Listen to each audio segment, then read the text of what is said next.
10 വർഷം തുടർച്ചയായി ഭരിച്ചിരുന്ന ഒരു ഗവൺമെന്റ് ഉണ്ടായിരുന്നു. ആ ഗവൺമെന്റിന് നേതൃത്വം കൊടുത്ത വളരെ ധൈര്യശാലിയായ ഒരു മുഖ്യമന്ത്രി ഉണ്ടായിരുന്നു. ആരുടെ മുന്നിലും നട്ടല് വളച്ചുകൊണ്ട് കേരളത്തിലെ ജനതയെ ഒരു തരത്തിലും മോശമാക്കാൻ അദ്ദേഹം ശ്രമിച്ചിരുന്നില്ല. എന്നാൽ ഞങ്ങളുടെ നാട്ടിൽ തിരുവനന്തപുരത്ത് കടൽ പണിക്ക് പോയ തൊഴിലാളികളെ കാണാതെയായി. കേരളത്തിന്റെ മുഖ്യമന്ത്രി എന്താ പറഞ്ഞത്? അത് തീരദേശമല്ലേ, അങ്ങോട്ടൊക്കെ പോയാൽ എന്താണെന്നറിയില്ലേ നമുക്കെന്ന് പറഞ്ഞു. ഏതാണ്ട് 10-11 ദിവസം കഴിയേണ്ടി വന്നു അദ്ദേഹത്തിന് ആ കുടുംബത്തെ സന്ദർശിക്കാൻ, ആ കുടുംബത്തെ ഒന്ന് വിളിക്കാൻ, ആ കുടുംബത്തിന്റെ സങ്കടങ്ങൾ കേൾക്കാൻ. അത്ര തന്നെ ദിവസങ്ങൾ കേരളത്തിന്റെ ഇന്നത്തെ മുഖ്യമന്ത്രിക്ക് എടുക്കേണ്ടി വന്നു എന്നത് ഇന്ന് ജനങ്ങൾ കണ്ടുകൊണ്ടിരിക്കുകയാണ്. PM ശ്രീ വിഷയത്തിലെ ഈ പുതിയ ഗവൺമെന്റിന്റെ ഇടപെടൽ, ഇവിടെയാണല്ലോ നമ്മുടെ വിദ്യാഭ്യാസ മന്ത്രി ഉള്ളത്. എന്താ മുസ്ലിം ലീഗ് പറഞ്ഞത്? PM ശ്രീ അറബിക്കടലിൽ. ഇപ്പൊ അറബിക്കടൽ അറിയാത്തത് കൊണ്ടാണോ കളയാത്തത് എന്ന സംശയം നമുക്കുണ്ട്. അറബിക്കടൽ എന്ന് കാണിച്ചു കൊടുത്താൽ ഞങ്ങൾ ഇതെറിയും എന്ന് പറയുന്നവരാണോ മുസ്ലിം ലീഗുകാർ എന്ന സംശയം നമുക്കുണ്ട്. ജനങ്ങളുടെ വോട്ട് വാങ്ങി വിജയിക്കുമ്പോൾ ആ ജനങ്ങളോട് നീതി കാണിക്കാൻ ഇവിടത്തെ മുസ്ലിം ലീഗായാലും കോൺഗ്രസ് ആയാലും അവർക്കെല്ലാം കഴിയണം. PM ശ്രീയുടെ കാര്യത്തിൽ പറഞ്ഞു, ഇതിൽ നിന്ന് പിന്നോട്ട് പോയാൽ പണം ലഭിക്കില്ല എന്ന് പറഞ്ഞു. ആരാ പറഞ്ഞത്? മുഖ്യമന്ത്രി പറഞ്ഞു, വിദ്യാഭ്യാസ മന്ത്രിയും പറഞ്ഞു. അങ്ങനെ പറഞ്ഞതിന് ശേഷം എന്ത് സംഭവിച്ചു? കേന്ദ്ര സർക്കാർ തന്നെ പാർലമെന്റിൽ കൊടുത്ത മറുപടിയിൽ വിശദമായി പറയുന്നു, PM ശ്രീയിൽ ഒപ്പുവയ്ക്കാത്ത സംസ്ഥാനങ്ങൾക്കും PM ശ്രീയുടെ ഭാഗമായി ഫണ്ട് കൊടുത്തിട്ടുണ്ട്. ആ കരാറിൽ ഒപ്പുവെച്ചില്ലെങ്കിലും ഫണ്ട് കൊടുക്കുക എന്നത് ഭരണഘടനാ പ്രകാരം ഒരു കേന്ദ്ര സർക്കാർ നടത്തേണ്ട കാര്യമാണ് എന്ന് പറയുന്നു. എന്തിനാണ് ഇങ്ങനെ കള്ളം പറയുന്നത്? എന്തിനാണ് ഇങ്ങനെ ജനങ്ങളെ പറ്റിക്കാൻ വേണ്ടി കള്ളം പറയുന്നത്?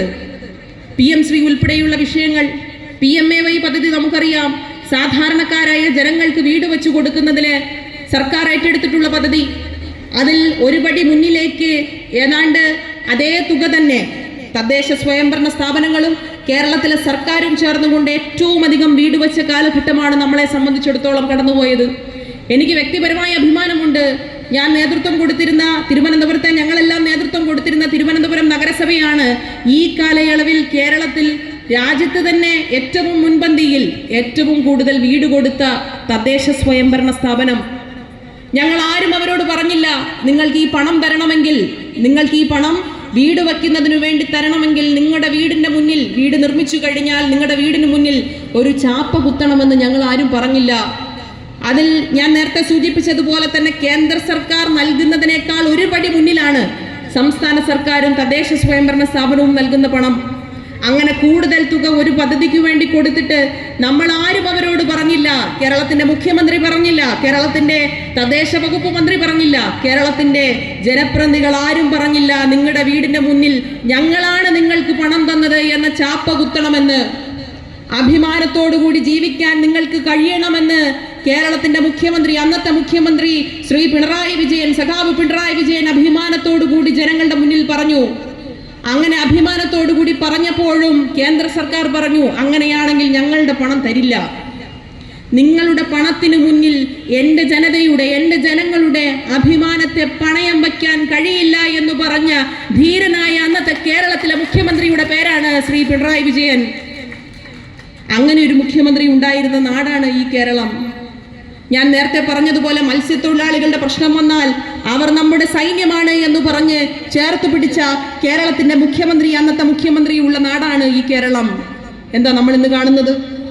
പെൻഷൻ സഹകരണ ബാങ്കുകൾ വഴി പെൻഷൻ കൊടുക്കണ്ട എന്നുള്ള തീരുമാനമെടുക്കുന്നു. ഇത് ഘട്ടം ഘട്ടമായി പെൻഷൻ എന്ന ഒരു അവകാശം, ജനങ്ങളുടെ അവകാശം, അത് ജനങ്ങളിൽ നിന്ന് പതുക്കെ പതുക്കെ അപ്രതീക്ഷിതമാകുന്നത് നമുക്ക് വളരെ താമസിക്കാതെ കാണാം. ഇപ്പോൾ വലിയ കൊട്ടിഘോഷിച്ചുകൊണ്ട് നടത്തിയ ഒരു പദ്ധതിയാണ് പ്രിയദർശിനി. ഏത് പദ്ധതിയും, നന്നായി ഏറ്റെടുക്കുന്ന ഏതു പദ്ധതിയും, ജനങ്ങൾക്ക് വേണ്ടി ഏറ്റെടുക്കുന്ന ഏതു പദ്ധതിയും ഞങ്ങളെല്ലാം ഒരുമിച്ച് നിന്ന്, പ്രതിപക്ഷമാണ് എന്നത് മറന്നുകൊണ്ട് ഞങ്ങൾ ഒരുമിച്ച് നിൽക്കുന്നു എന്ന് ഇന്നത്തെ കേരളത്തിന്റെ പ്രതിപക്ഷ നേതാവും മറ്റുള്ളവരും ഒക്കെ പറഞ്ഞു. എന്നാൽ അതിന് നേതൃത്വം കൊടുക്കുന്ന മന്ത്രി തന്നെ എന്താ പറഞ്ഞത്? പൊതു വിദ്യാഭ്യാസ സ്ഥാപനത്തിൽ കുട്ടികളെ പഠിപ്പിക്കാതെ പണമുള്ള വിദ്യാഭ്യാസ സ്ഥാപനത്തിൽ പഠിപ്പിക്കുകയും ബസ്സിൽ പണം കൊടുക്കാതെ ഇടിച്ചു കയറുന്നവരുമാണ് കേരളത്തിലെ സ്ത്രീകൾ എന്ന് പറഞ്ഞു. നിങ്ങൾ ജനങ്ങളുടെ ക്ഷമയെ പരീക്ഷിക്കരുത്, ജനങ്ങളുടെ ക്ഷമയെ നിങ്ങൾ ഒരിക്കലും പരീക്ഷിക്കരുത് എന്നതാണ് പ്രധാനപ്പെട്ട കാര്യം. സഖാക്കളെ, ഞാനിവിടെ സൂചിപ്പിച്ചതുപോലെ വിവിധ കാര്യങ്ങൾ, വിവിധ വിഷയങ്ങൾ ഈ സംസാരത്തിന്റെ ഭാഗമായി പറയാനുണ്ട്. ഞാൻ ഒരു കാര്യം കൂടി സൂചിപ്പിച്ച് അവസാനിപ്പിക്കാം. പല കാര്യങ്ങളും പല വിഷയങ്ങളും ഇതിൻ്റെ ഇടയിൽ പലപ്പോഴായി വിട്ടുപോയിട്ടുണ്ടാവും. ഞങ്ങളുടെ നാട്ടിലെ ഒരു പ്രമുഖ നടനാണ്, കേരളത്തിൻ്റെ അഭിമാനമായ ഒരു നടൻ. നിങ്ങൾക്കെല്ലാം ഒരുപക്ഷെ അറിയാമായിരിക്കും, അദ്ദേഹം എൻ്റെ വീടിന് തൊട്ടടുത്താണ് താമസിക്കുന്നത്. അദ്ദേഹത്തിൻ്റെ പേര് ശ്രീ മോഹൻലാൽ എന്നാണ്. അദ്ദേഹത്തിൻ്റെ സിനിമയിലും പല വേദികളിലും പറഞ്ഞതുപോലെ narcotics is A dirty business എന്ന് മുഖ്യമന്ത്രിയെ പറഞ്ഞു കൊടുക്കാൻ ഈ നാട്ടിൽ ആരെങ്കിലും ഉണ്ടാകണേ എന്ന് എനിക്ക് ഇവിടുത്തെ ഡിവൈഎഫ്ഐക്കാരോടും ഇവിടുത്തെ ആളുകളോടുമൊക്കെ പറയാനുണ്ട്. സ്വന്തം ഓഫീസിൽ പ്രതിപക്ഷ നേതാവായിരിക്കുമ്പോൾ ഇപ്പോഴുമൊക്കെ ഓഫീസിൽ കൂടെ നിർത്തുന്ന ചേർത്തു പിടിക്കുന്ന ആളുകൾ MDMA ഉപയോഗിക്കുന്നവരാണ്, മറ്റ് രാസവസ്തുക്കൾ ഉപയോഗിക്കുന്നവരാണ് എന്ന് തിരിച്ചറിയാൻ ഒരുപക്ഷെ ഇവരെല്ലാം അറിഞ്ഞുകൊണ്ടാണോ ഇതിനൊക്കെ നേതൃത്വം കൊടുക്കുന്നത് എന്ന് പോലും ഇന്ന് കേരളത്തിലെ ജനതയ്ക്ക് ഒരു സംശയം വരികയാണ്. അതുകൊണ്ട് ഞാൻ നേരത്തെ സൂചിപ്പിച്ചതുപോലെ DYFI എന്ന പ്രസ്ഥാനത്തിന്, നമ്മുടെ ഇടതുപക്ഷ പ്രസ്ഥാനങ്ങൾക്ക് വലിയ ഉത്തരവാദിത്തമുണ്ട് ഈ കാലഘട്ടത്തിൽ.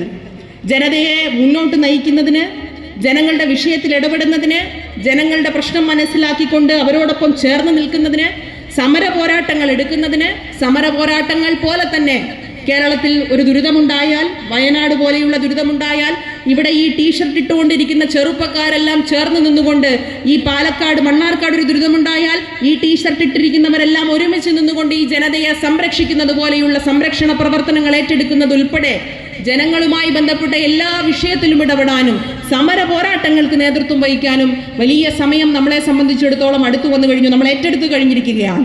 അതെല്ലാം ഏറ്റെടുത്ത് നടപ്പിലാക്കാൻ മണ്ണാർക്കാട് DYFIക്ക് സാധിക്കുമെന്നത് ഇന്നത്തെ ഈ പ്രകടനം കൊണ്ട് നിങ്ങൾ തെളിയിച്ചു കഴിഞ്ഞു എന്ന് മാത്രം ഞാൻ ഇവിടെ സൂചിപ്പിച്ചുകൊണ്ട്, പ്രിയപ്പെട്ടവരെ, ഇത്രയും നേരം കേട്ടിരുന്നതിൽ തിരുവനന്തപുരത്ത് നിന്ന് ഇങ്ങ് പാലക്കാട് വരെ എന്നെ ക്ഷണിച്ച്, മണ്ണാർക്കാടിലേക്ക് ക്ഷണിച്ച് ഈ പരിപാടിയുടെ ഭാഗമാക്കാൻ നിങ്ങളെല്ലാം സ്നേഹത്തോടു കൂടി ചേർത്ത് പിടിച്ചതിൽ, സൈബർ ഇടങ്ങളിൽ ഒരു സ്ത്രീ എന്ന പരിഗണന പോലുമില്ലാതെ ഞാനും ചിന്തയും ഉൾപ്പെടെയുള്ള സഖാക്കളെല്ലാം ഇത്തരത്തിൽ ആക്ഷേപിക്കപ്പെടുമ്പോൾ നിങ്ങളെല്ലാം ഞങ്ങളെ ചേർത്ത് പിടിച്ചതിന്, ഞങ്ങളും ഞങ്ങളെപ്പോലെയുള്ള സാധാരണക്കാരായ സഖാക്കളുടെ പ്രശ്നങ്ങളിൽ ഒരു കോംറേഡ്ഷിപ്പ് പോലെ നമ്മളെല്ലാം ഒരുമിച്ച് നിൽക്കുന്നതിനുമുള്ള അഭിവാദ്യങ്ങളും നന്ദിയും അറിയിച്ചുകൊണ്ട് ഈ പരിപാടി ഉദ്ഘാടനം ചെയ്തതായി കൂടി അറിയിക്കുന്നു. നിങ്ങൾക്കെന്റെ അഭിവാദ്യം. കൂടുതൽ വാർത്തകൾക്ക് News 18 Keralam YouTube channel subscribe ചെയ്യുക.